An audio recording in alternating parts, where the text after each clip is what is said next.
As a fan of Family Guy, would you like to change anything about the show? A charming Lois, Joe being gay, Peter becoming a police officer, or Chris transforming into a superhero team?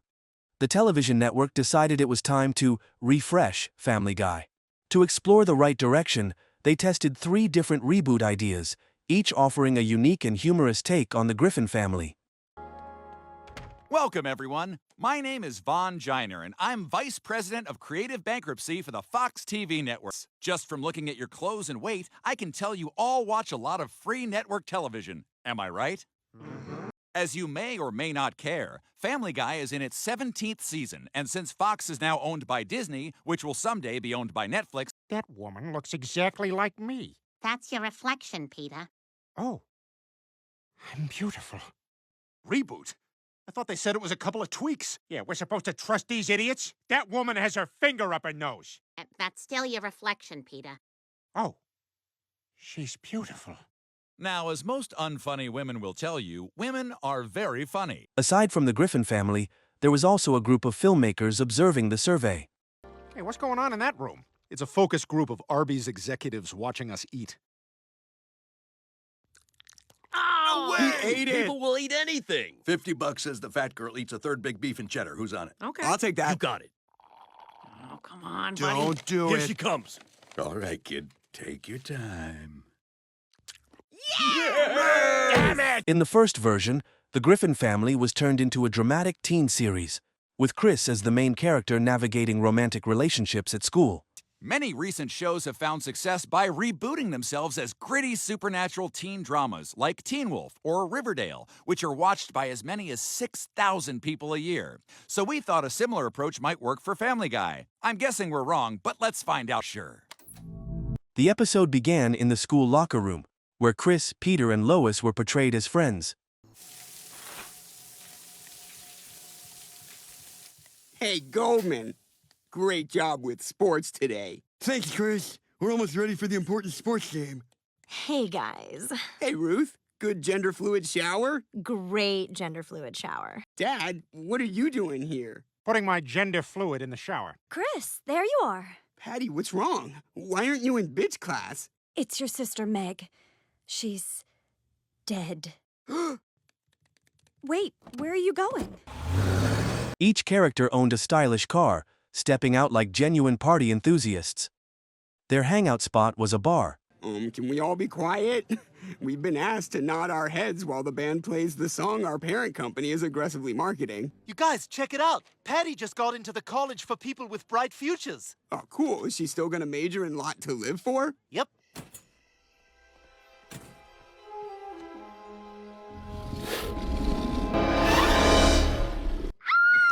Patty? After discovering a friend had been murdered in a garden, Chris and his group transformed into warriors, wearing armor inspired by Maver, to hunt down a red-eyed wolf. She's dead. Boy, she did stiffen up those nips, didn't she? Guys, it's time to fire up our superpowers because we're also lesser-known Marvel characters. Now's when you find out I'm the sheriff. This version satirized teen dramas, with overly dramatic and unrealistic storylines. And if you're impressed by the size of Alexander Skarsgård's penis, that doesn't make you gay, right? Answer him! Peter, did you write the focus group questions? What? Of course not. Okay. And how many of you would watch it if the girls were wearing white shirts and black bras? In the second version, completely reimagined the Griffin family, introducing a new generation of characters. Peter and Lois had passed away, and Chris had moved out to live with his aggressive wife. Hello?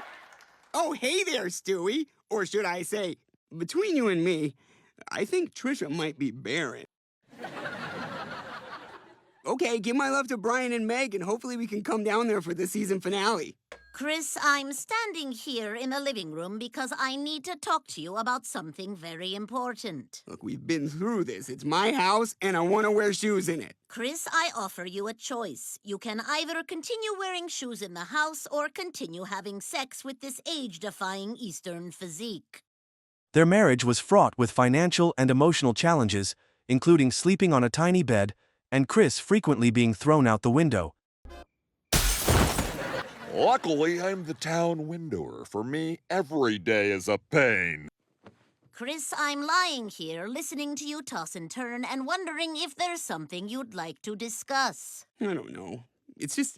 It's been so hard since Mom and Dad died, and Joe moved in with all his big band records. Joe! Chris, I'm lying here asking you to kick Joe out of the house. What? He was my dad's best friend for 20 years. I can't do that. Chris, I offer you a choice. The final version still failed to satisfy everyone. It didn't seem like the kind of show that husbands would enjoy. Everybody shut up! Hey, it's that sheriff from the queue. You people don't like anything. Well, if you're all so smart, what do you want to see in a Family Guy reboot? Yes, unemployable neck tattoo guy. It's a Bible verse. Doesn't matter. Anything above the Adam's apple means drugs. I like Netflix. Could you be Netflix? Yeah, Netflix is awesome. Of course it's awesome. It's Netflix. Look, we're stuck being Fox. We have to deal with it, okay? Yeah, I like shows that are binge-worthy. First of all, binge-worthy is not a word, it's a marketing tool. You've been brainwashed, sir. My diet Sprite, can I leave? How did you feel about the show? I didn't like it. Could you be more specific? I just don't like the people or what they're saying or doing. If you could sum up the show with one sound, what would it be? Blech? For me, it was more like the last squirt of a plastic mustard bottle. Is that our mustard? No, I always bring one with me in case the show is kind of... The final version, Lois was reimagined as a youthful, energetic woman with an alluring figure. Hi, Lois. I wanted to let you know I'm considering you for a big promotion. Really? That's amazing. Well, the job's not yours yet. It's between you and one other person, Smarmy J. Tie Straightener III. I hit a gay jogger on my way to work today. Oh my God, Peter, there's a spider in here. Yeah, I know, genius. Good morning, Judy Greer. Morning, Lois. How was your night last night? Great. I worked out, made dinner, a little family time, and had Peter's ankles up in the air by 11. God, I admire you. That's what you're here for, Judy Greer. Oh, I almost forgot. Bert wants to see you in his office. Huh? What about? He didn't say, but it sounded #serious. Meeting with the boss. This is gonna be worse than finding a spider in the kitchen. Lois was very anxious about a race, fearing she might not win. She kept nagging, making it impossible for Peter to sleep. Sorry I only satisfied you twice tonight. I found a pouch of Big League Chew earlier and my jaw is worn out. You did great, Peter. Good night, perfect. I just don't know what to do about this thing at work. I just want this promotion so bad. Okay, so we are talking about it. You know what? I'll make a vision board. See my success and be my success. My testosterone is so low, I could not have thought of that. Would you like me to put on our sleep ocean noises with an occasional shocking seagull screech? Yes, thanks. I have a big day tomorrow. Good night. In the end, she won the race at the last minute, with the help of her wonderful husband Peter, though it seemed Lois didn't acknowledge his contribution.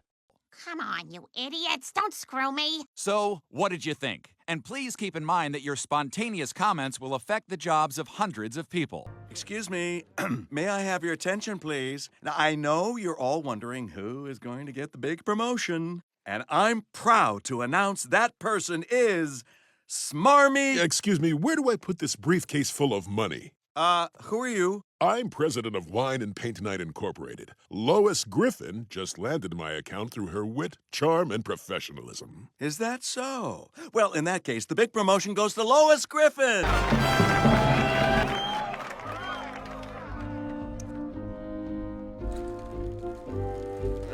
What can I say? I love my wife. That's my show. Why shouldn't this be me? Or am I? I thought we had one more face. This version also reimagined Joe and Glenn as a gay couple who enjoyed jogging together every morning and were willing to share a kiss if prompted. Good morning, goddess. You know, I just want to say again that you were totally right last night to bring up that thing I did wrong 11 years ago. Thank you, Peter. I will. Oh, I know you will. Morning, Lois. Hey, girl. Oh, hello, gay couple who's constantly jogging. What are you up to this morning? Just adopting and pucker kissing. Yeah, we're network TV gay. Mwah. Well, I'm off to my high-powered job at a fashion magazine, greeting card company, or winery. I can't wait to see which. This version was considered too perfect, leading to boredom. While it retained the satirical element of women being more capable than men, it lost the humor that defined the original. Excuse me, may I have your attention, please? Now, I know you're all wondering who is going to get the big promotion, and I'm proud to announce that person is Smarmy. Excuse me, where do I put this briefcase full of money? Who are you? I'm president of Wine and Paint Night Incorporated. Lois Griffin just landed my account through her wit, charm, and professionalism. Is that so? Well, in that case, the big promotion goes to Lois Griffin. The show was from a woman's perspective, but it still felt like it was written by a man. Okay, well, what if I told you shut up? Yeah, kind of changes things, doesn't it? Anyone else? I'm sorry, I was scrolling through the weather in random cities. Great! You're taking this very seriously. You know what? I don't really get Family Guy. What's so hard to get? You just need to have grown up in the 80s but still be a teenager. How many of you would likely watch a second? So, what did you think? And please keep in mind that your spontaneous comments will affect the jobs of hundreds of people. What can I say? I love my wife. That's my show. Why shouldn't this be me? Or am I? I thought we had one more face. Come on, you idiots. Don't screw me. Peter, now an outsider, could no longer bear it and stormed into the room, confronting everyone about what needed to be fixed. I like that Antiques Roadshow. Fine. And you're saying this is... George Washington's poop, that's correct. I have some news you might not like. The poop is only 2 weeks old. What? How can you be sure? Well, for starters, there's a skittle in it. Ah, the general had a sweet tooth, eh? Normal words, but a horse guy. You just asked for specifically that. It's not 6. What else? That was horrible. I'm gonna tweeze the skittle out and go back in a week. I like those Netflix stand-up specials. Great. Matter of fact, we filmed one back when I was an all-set-up, no-punchline comedian. All right, we only have the room till 6 o'clock, so what else? It's not 6 o'clock yet. What else? Young Sheldon is good. How about Young Family Guy? How about I murder your whole family? What about BoJack Horseman? Hard no. You get to be a horse. Hard yes. The episode ended with the message that trying to change something that already works well isn't always necessary. It was a self-referential commentary on Family Guy and the expectations of its audience. Well, NBC hogs all the good sports, so we'll get stuck with the boring ones that the announcers always have to keep apologizing for. No, guys, just so sorry that any of this is happening. I mean, even once every 4 years seems like just way too much. And we've got Lois down at the pool. Lois, anything? And they're up in the air, and now they're in the water. To who? I like John Benjamin voices. Can you all be John Benjamin voices? What can I get for you fellas? Nobody touches my voice. Hi, you having a good night? I did. Just had a devil's three-way. You know, me and 2 guys. I think that's just gay sex. Why are you telling me all this? Isn't this Taxi Cab Confessions? No, this is carpool karaoke. We're about to sing an Adele song. Oh, that's gay. Pull over by this hot guy and let me out. It means Family Guy is just fine as it is.